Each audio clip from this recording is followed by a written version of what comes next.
They won't fear your fists. They won't fear your money. They won't even fear your success. They will fear your mind. A mind that no longer needs validation. A mind that cannot be manipulated by trends, applause, or rejection. A mind so grounded in truth that lies dissolved in its presence. Because the most dangerous person in any room is the one who has mastered their own perception. The one who no longer reacts. Who doesn't need to prove. Who doesn't chase. They terrify people, not because they are cruel, but because they are clear. And clarity? Clarity is power. Not the kind they teach in classrooms, but the kind that breaks you free from the invisible cages you didn't know you were living in. Let me ask you something. Who would you be without their praise? Who would you be if no one ever clapped? If no one ever approved? If there were no mirrors, no followers, no titles, no likes? Would you still believe in your own worth? Would you still move like your life matters? Because that's where the strong mind begins, in the silence of self-certainty. Not the arrogance of ego, but the calm of conviction. It begins in the ruins, the rubble of betrayal, the wreckage of identity collapse, the night you realized no one was coming to save you. That's when the old mind, the borrowed mind, dies, and a new mind begins to form. You build it with questions they taught you never to ask. You sculpt it from the pain they told you to suppress. You sharpen it with truths they buried under comfort. It's not about becoming a genius. It's about becoming aware. Aware of your thoughts. Aware of your reactions. Aware of the shadows you inherited from people too afraid to face their own. Carl Jung said, until you make the unconscious conscious, it will direct your life and you will call it fate. So ask yourself, how much of your life is truly yours? And how much is just inherited programming? Because a strong mind is not just intelligent. It is sovereign. It belongs to you. You don't outsource it to opinion. You don't hand it over in relationships. You don't offer it to fear in moments of uncertainty. You own it fully, relentlessly, silently. You don't build a strong mind by reading books alone. You build it by reading yourself. The way you flinch when someone disapproves, the way you shrink around power, the way you seek external safety to avoid internal war. Those are the places you start. The patterns, the triggers, the wounds, they're not flaws. They're invitations, blueprints, messages from the psyche begging you to evolve. This is where psyphoria begins, the psychological euphoria of finally seeing yourself not as broken, but as becoming. You stop running from your story. You read it, you underline it, you rewrite it. You stop performing the character they gave you and start embodying the one you were born to become. That's the moment people begin to step back, not because you're cruel, but because your presence no longer dances to their delusions. You've become uncomfortable to their illusions. A strong mind does not need chaos to feel alive. It thrives in clarity. Clarity about who you are. Clarity about what matters. Clarity about what you will no longer tolerate from others or yourself. This clarity comes with a price. You lose access to the crowd. You lose the comfort of being liked by everyone. You lose a fake peace that came from always saying yes. But what you gain is everything else. The ability to walk away with no bitterness. The ability to stand alone and still feel whole. The ability to observe manipulation and not be moved by it. You don't need revenge. You don't need to show them. You don't need to be loud, because your existence becomes a mirror. And most people can't handle their own reflection. When it's no longer filtered through your people-pleasing, you want to build a mind that terrifies people, then stop reacting. Observe, wait, study, decide. Because the more reactive you are, the more predictable you become. And predictable minds are easy to control. But the one who watches in silence, the one who chooses response over reaction, the one who pauses before speaking, that one is dangerous. Because that one can't be baited. That one can't be rushed. That one sees the game being played and plays a different one. Not the ego game, not the revenge game, but the legacy game, the long game, the one built on patience, pattern recognition, and purpose. And purpose, let's talk about it. Most people think purpose is a destination, but it's not. Purpose is a lens. It's how you see everything. It's how you suffer. It's how you rise. It's how you interpret every failure, every loss, every challenge. The strong mind is not one that avoids struggle. It's one that alchemizes it. You don't ask, why is this happening to me? You ask, what is this shaping me into? And the answer to that is terrifying to those who still live in reaction, because they haven't met their mind. They haven't faced it. They run from it, distract it, numb it, sedate it with opinions, noise, entertainment, and dopamine. But you're done being numb. You're here to awaken, not to become better than them, but to become whole. That's the true revolution, to build a mind that no longer betrays the soul it was meant to protect. Good. Now we arrive at the part where most break, not because they're weak, but because the world trained them to quit anything that doesn't offer instant relief. But if you're going to build a mind so strong, it terrifies people, you need to forge it in the place most avoid.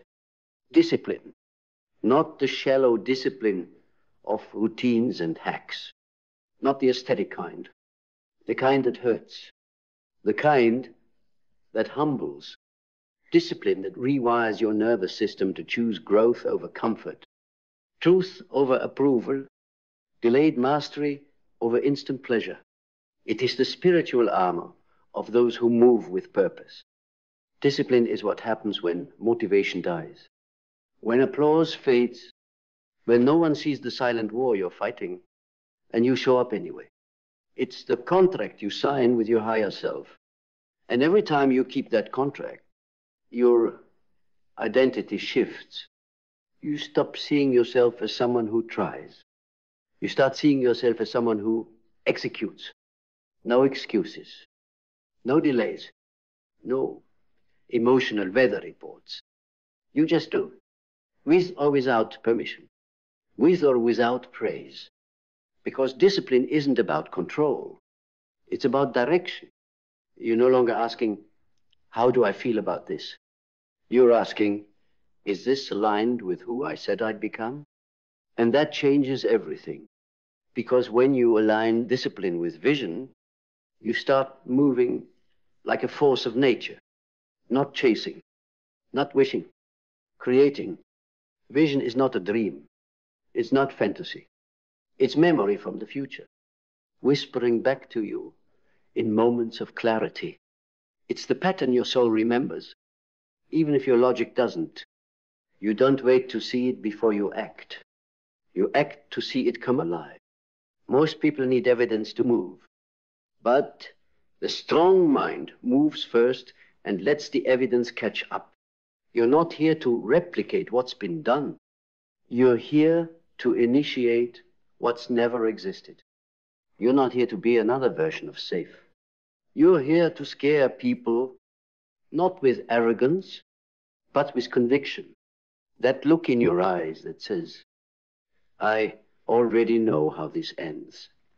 That's vision. But vision without action is delusion. The strong mind doesn't just think deeply. It moves strategically. It acts while others overthink. It builds while others wait for signs. It takes steps not when everything is ready. But when the soul is ready, you want your reality to change, then change your behavior before the world tells you it's time. You don't build castles in the sky. You build foundations in the dirt. You show up. You move forward.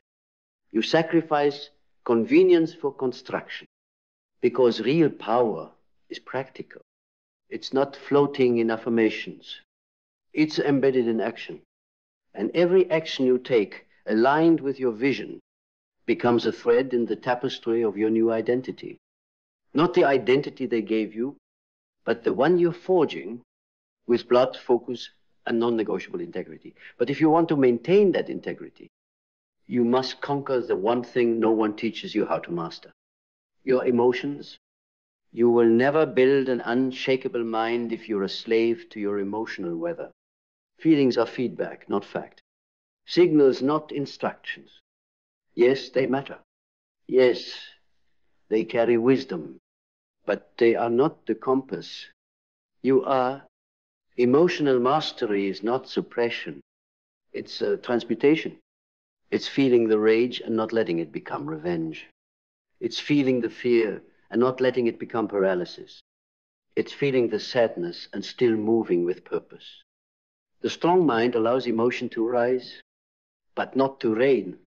It sees the emotion, names it, honors it, and then asks, now, what does truth require of me? Because emotion must serve the vision, not sabotage it.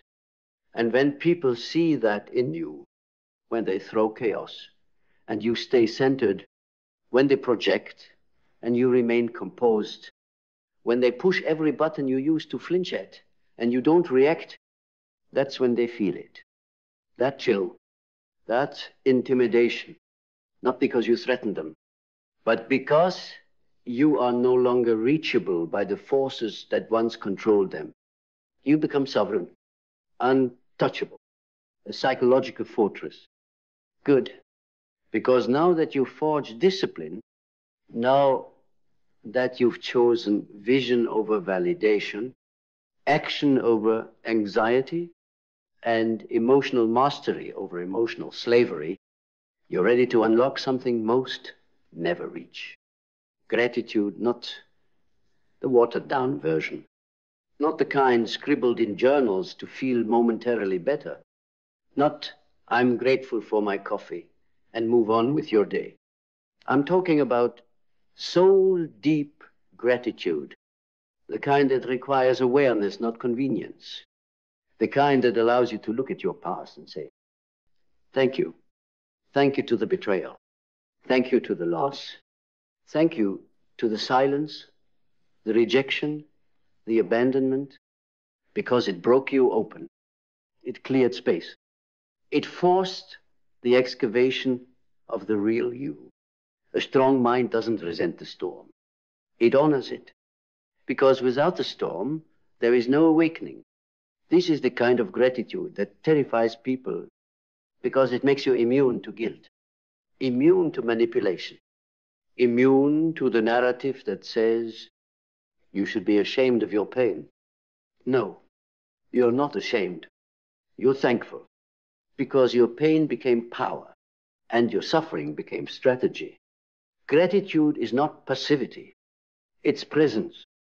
It's your refusal to be a victim of circumstance when you can be a master of meaning. And when you choose to walk through the world, not bitter, but blessed. Even with blood on your hands and scars on your skin, you become terrifying in the most beautiful way. Because gratitude makes you unbreakable. But even with clarity, even with emotional power, even with relentless gratitude, you still need one more thing: adaptability.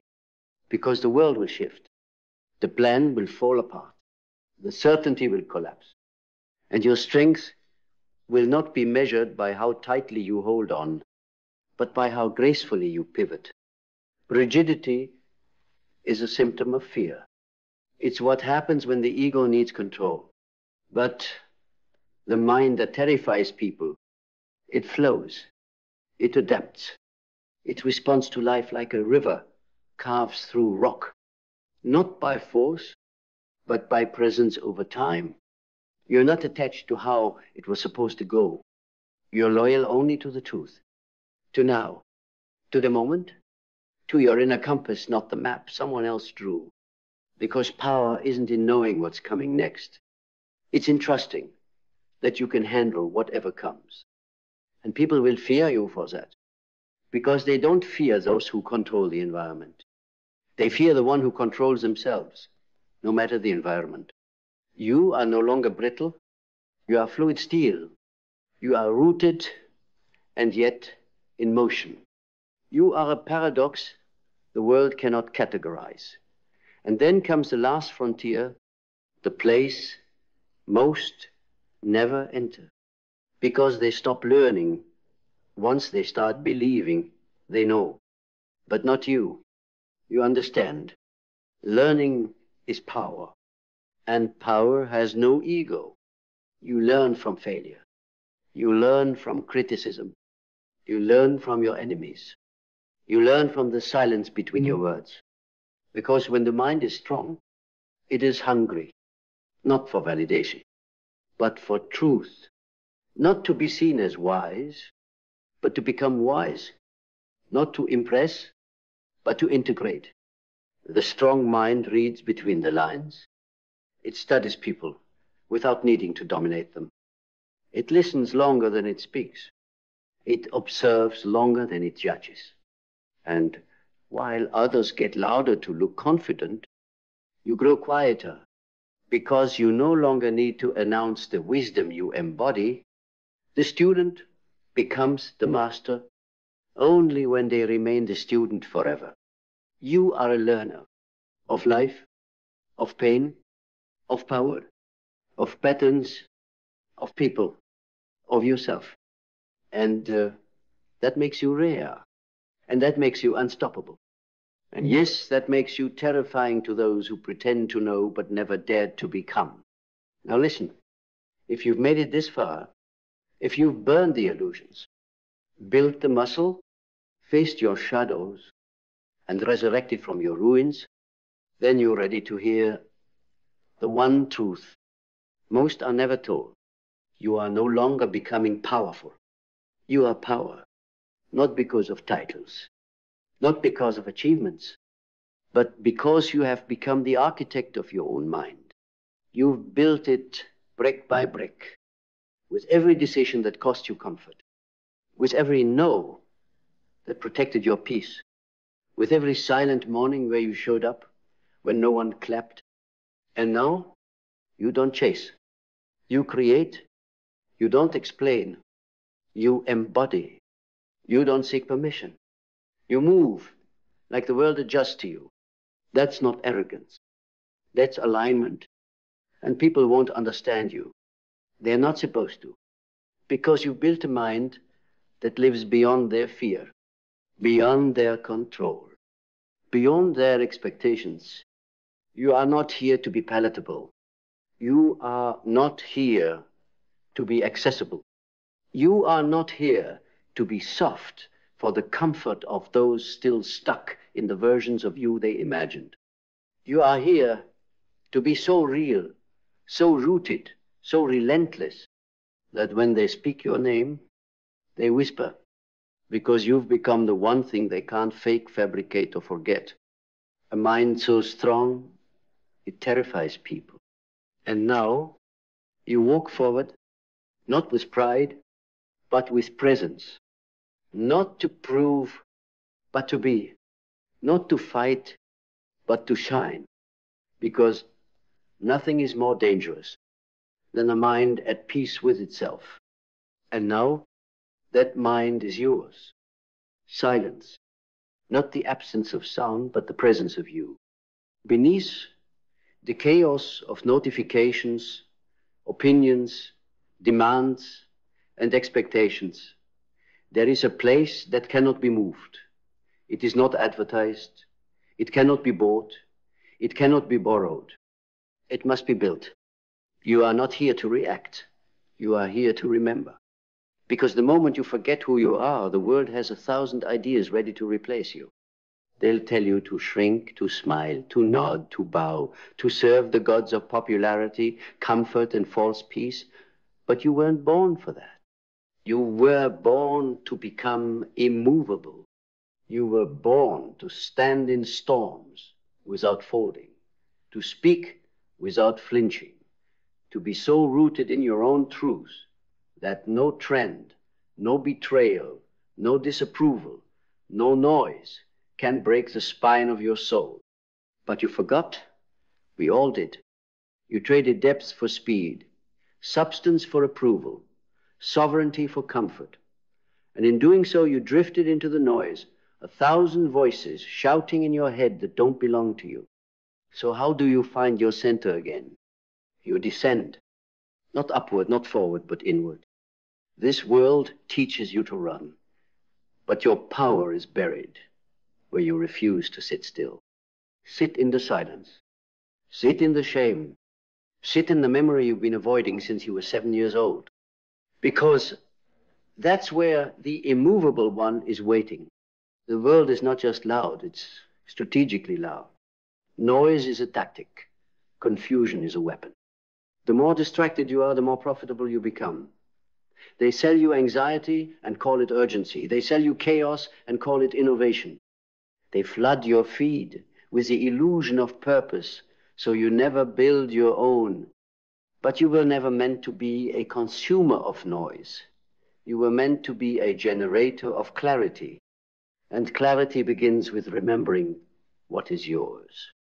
Your beliefs, your thoughts, your instincts, your damn name. Most people don't realize it, but their mind has already been colonized. They think they're making choices, but they're just reacting to programming. Jung called it the unconscious. A vast, dark territory filled with all the things you were too afraid to look at, so you buried them. And now they rule you. But here's the truth no one wants to tell you. You cannot rise above the noise until you face what's beneath your silence. You must meet your shadow, because that's where the leash is. Every time you say yes to what violates you, that's the shadow. Every time you stay silent, instead of setting a boundary, that's the shadow. Every time you scroll, compare, gossip, shrink, that is not the real you. That is the version of you molded by fear and reinforced by culture. And if you don't confront it, you will obey it for the rest of your life. To become immovable, you must become intimate with your own darkness. Not indulge it, not justify it, integrate it, because what you reject, you become enslaved to. But what you integrate, you master. The strongest person in the room is not the loudest. It's the one who no longer needs to fight, because they've already won the war inside. And now they walk into rooms with the weight of someone who doesn't need to be liked, doesn't need to explain, doesn't need to perform, because they know, not believe, not hope, know. That kind of knowing terrifies people. It terrifies those still living in the approval matrix. It terrifies those who can't understand how you're not begging to be understood. But you don't owe the world your accessibility. You owe yourself your alignment. You become immovable when your values are not for sale. Let that sink in. Not your skills, not your body, not your schedule, your values. Because when your values are unclear, your boundaries are weak. And when your boundaries are weak, your life gets hijacked. You become everyone's plan B. You become the placeholder. You become the person who says yes to everything, except their own becoming. But not anymore. Not after this. You draw the line, not with drama, not with revenge, but with discipline. Discipline is the ultimate rebellion in a world addicted to distraction. When you say no, not because you're angry, but because you're clear, you take back your life. When you choose solitude over cheap company, creation over consumption, stillness over stimulation, you stop chasing and start building. You start becoming They'll call you cold. They'll say you've changed. They'll say you're distant, detached, different. Good. They're not supposed to recognize you. The old you was built for their comfort. The new you is built for your kingdom. Because when you stop living at the mercy of noise, you start designing a world of signal. And signal is rare. Signal is integrity. Signal is intention. Signal is that one voice that cuts through the fog like a sword, not because it's loud, but because it's true. To become that signal, you must kill the lie. The lie that says you have to be everything for everyone. The lie that says you'll be safe if you just stay small. The lie that says clarity is dangerous, when in fact confusion is what keeps you enslaved. You were not born to be passive. You were not born to be vague. You were born to bring order into the chaos, not conform to it. And that starts by asking the one question most people are too terrified to answer. What do I actually believe? Not what you were told to believe. Not what you inherited from your parents. Not what gets you applause. What do you believe when you strip away every external voice? Until you answer that, the noise will win. But once you do, once you truly remember your code, every lie starts to collapse. And then you rise, unapologetic, unshakable, unmoved. Not because life gets easier, but because you get louder than the noise inside your head. Not with volume, with truth. The truth will not scream. It will not demand your attention like the noise does. It will not flash like a screen or buzz like a phone. It will not beg, seduce, or bargain. It waits like a stone beneath a river. And until you go still long enough to feel it, you'll mistake volume for vision, popularity for purpose, movement for meaning. The modern world is built on the illusion that speed equals progress. But the immovable don't rush. The immovable don't chase.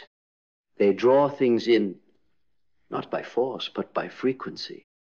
And the frequency is forged in solitude. Clarity doesn't come from thinking harder. It comes from subtracting. Subtract the noise, subtract the urgency, subtract the personas you wear to survive. Because clarity is not something you find, it's what's left when everything false has burned away. That's why silence is terrifying to most people. Not because it's empty, but because it's honest. When there's no one to perform for, no screen to hide behind, no agenda to push, all that remains is you. And if you've abandoned yourself long enough, you won't recognize what's staring back. But that moment, that confrontation, that's the beginning of power. Because you cannot rebuild what you refuse to see. You want to become immovable? Then sit with your life without numbing. Don't scroll it away. Don't drink it down. Don't stuff it into a productivity app and call it progress. Sit. Feel it all. The regret, the rage, the ache of unlived potential. It is not there to destroy you. It is there to redirect you. Most people never stop long enough to listen to their own life. So the pain just becomes background noise. They call it stress, call it burnout, call it life. But it's not life. It's misalignment. You weren't meant to grind yourself into dust for a dream that doesn't even belong to you. You weren't meant to water yourself down to be digestible. You were meant to become undeniable. But to do that, you must have a spine made of something stronger than public opinion. That's what the immovable know. They don't get pulled into storms. They weren't born to fight. Not every argument is worth your voice. Not every invitation deserves your energy. Not every opportunity aligns with your soul. Your discernment is your sword, and you sharpen it by knowing who you are. Belief is not positive thinking. It is not affirmation wallpaper pasted over a cracking identity. True belief is built when your actions align with your inner knowing, even when the world laughs. even when you walk alone, even when your knees shake and your voice trembles, even when the numbers don't add up and no one claps. Belief is forged in fire. It's what remains when everything external is stripped away and you still show up because your conviction is louder than your doubt, because your discipline is deeper than your fear, because your vision is bigger than their noise. And yes, the noise will come. It always does. It will show up as critics, comparison, confusion. It will scream that you're behind, that you're not enough, that you're too late. But when you're immovable, you don't meet noise with noise. You meet it with stillness. Stillness is not passivity. Stillness is not weakness. Stillness is the mark of someone who doesn't need to prove anymore. It is the posture of a mind that has nothing to defend because it already knows. Stillness is where strategy is born. Stillness is where integrity sharpens. Stillness is where the real you finally has a voice. And in that stillness, you remember. You remember what matters. Not likes, not hustle, not proving your worth in places that don't deserve you. You remember that success isn't loud, it's aligned. It is not speed. It is clarity with motion. And when you move with clarity, you become unstoppable. You don't just enter rooms, you shift them. Not with noise, not with ego, but with the unshakable presence of someone who knows why they're here. So ask yourself, are you reacting or remembering? Are you performing or becoming? Are you moving in fear or standing in truth? This world does not need more noise. It needs you, the real you, the one buried beneath the filters and masks, the one who never needed to be fixed, only unleashed, the one who's not afraid to be misunderstood because they understand themselves. That's how you become immovable, not by shouting louder, but by living deeper. Purpose is not found. It is forged. Forged in rejection. Forged in waiting rooms. Forged in the silence between who you were and who you are becoming. Purpose is not a destination, it is a decision. A decision to stand for something so deeply that the world's noise no longer penetrates your bones. A decision to stop living for applause and start living for alignment. It's not a brand. It's not a slogan. It's not a 5-step strategy you downloaded last Tuesday. It's a fire, and it only stays lit if you feed it with integrity. Because purpose, real purpose, will cost you. It will cost you your comfort. It will cost you approval. It will cost you the life you built to impress people who do not even know themselves. But in return, it will give you yourself. People talk about success like it's a prize you win. But success isn't something you win, it's something you build into your identity. And that's why most people don't hold on to it.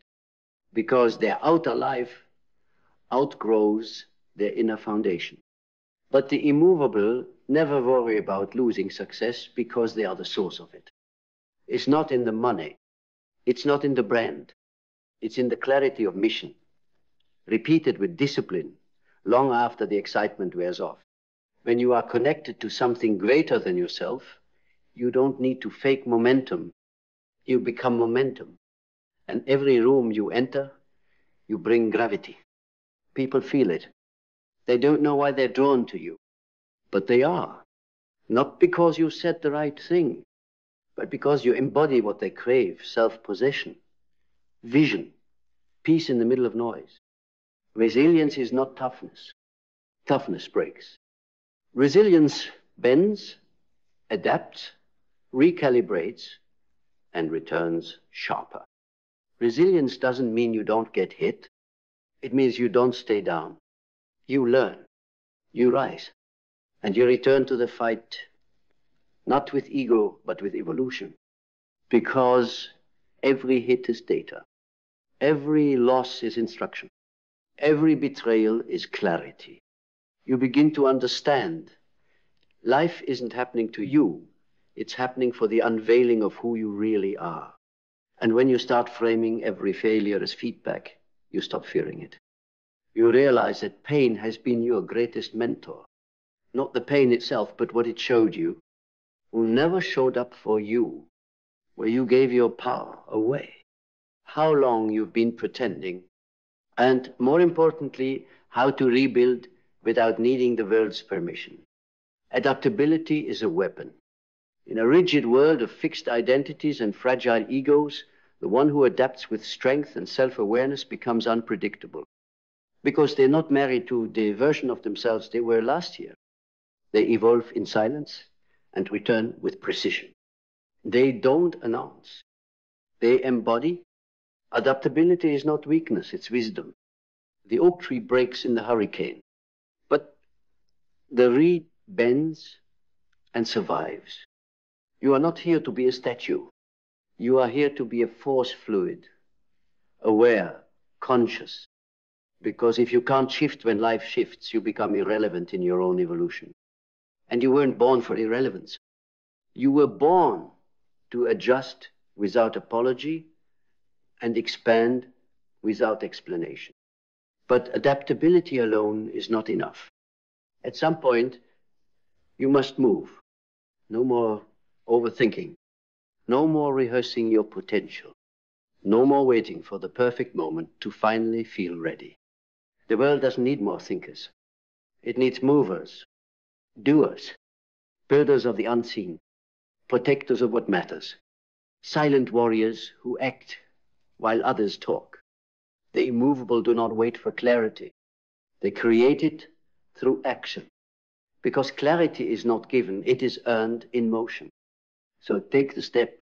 Say the thing you've been afraid to say. End what needs to end. Begin what you've been postponing. Not when it's easy. Not when they cheer. Now in the silence. Now in the resistance. Now because your soul already said yes. And your fear is late to the party. You want to be immovable? Then move. Move toward the thing that scares you and watch who you become on the way. You won't always be motivated. That's why you need discipline. Discipline is the love language of the future you. It's not about grinding harder. It's about aligning deeper. It's about doing what must be done even when the mood is gone. Because your destiny isn't built in dopamine hits. It's built in repetition. You show up.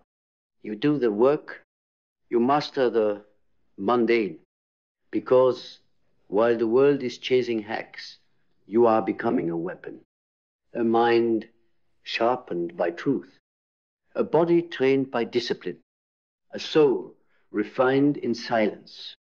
They won't see you coming, but they'll feel you when you arrive. Because consistency is louder than hype. And you are no longer hype. You are a movement in human form. Gratitude is not weakness. It is not passivity. It is not soft-spoken surrender in the face of hardship. Gratitude, true, embodied gratitude, is the highest form of awareness. It says, I see the lesson, I see the gain buried in the pain, I see the strength born of the struggle, I see the signal through the noise. Gratitude is rebellion in a culture that feeds on dissatisfaction. It is clarity in the middle of a storm. It is stillness while the world spins. It is looking at what you do have and saying, this is my beginning, not my boundary. Because the one who can give thanks in the dark will command the light. Vision. This is where the immovable begin to separate from the rest. Because most people are chasing goals, but you are building a vision. There's a difference. Goals are checkboxes. Visions are blueprints for legacy. And a blueprint needs clarity, yes. But it also needs courage. The courage to think bigger than your surroundings. To act before there's evidence. To walk alone. Because your destination is too rare to be crowded. Vision is not something you wait for. It's something you claim. And once you claim it, it begins to sculpt you. It cuts off distractions. It demands alignment. It disciplines your schedule. It sharpens your focus. Vision makes your life smaller, not in impact, but in interference. You stop being available to everything that doesn't serve where you're going. And in doing so, you become magnetic. Because while the world is screaming for attention, you are moving with intention. You no longer need to convince. You embody what people can't explain. And that is the mark of someone who is already living from the future they've seen. Identity is the foundation of all of this. You will never rise above the opinion you have of yourself. You can chase every dream, write every affirmation, wear the mask perfectly, but if your identity is rooted in fear, lack, or shame, it will sabotage every opportunity you touch. That's why Jung didn't say fix yourself. He said integrate yourself. Bring home the parts you've abandoned, the inner child that still waits for permission, the shadow self you demonize to survive, the genius you buried to fit in. You are not one self, you are many. And when they all come home, not to war, but to alignment, that's when you become indestructible. Not perfect, not finished, but whole. And wholeness is what the world cannot take from you. They can take the job, they can take the platform, they can take the applause, but they can't touch what you have become. Because you didn't build yourself on sand. You built yourself on truth. And here we are, decrescendo, the final breath before you walk back into the noise with a fire they cannot name. You don't need to be louder. You don't need to be liked. You don't need to be understood. You just need to remember who you are when everything else goes quiet. That version of you, the one who doesn't need validation to act, that version of you, the one who hears the chaos and chooses peace. That version of you, the one who stops performing and starts embodying, that's who you are now. You don't chase alignment. You become it. You don't chase power. You remember it. You don't beg for change. You are the change that breaks the cycle. So go. Go with your silence. Go with your fire. Go with your clarity. Go with your shadow, not in shame, but in sovereignty.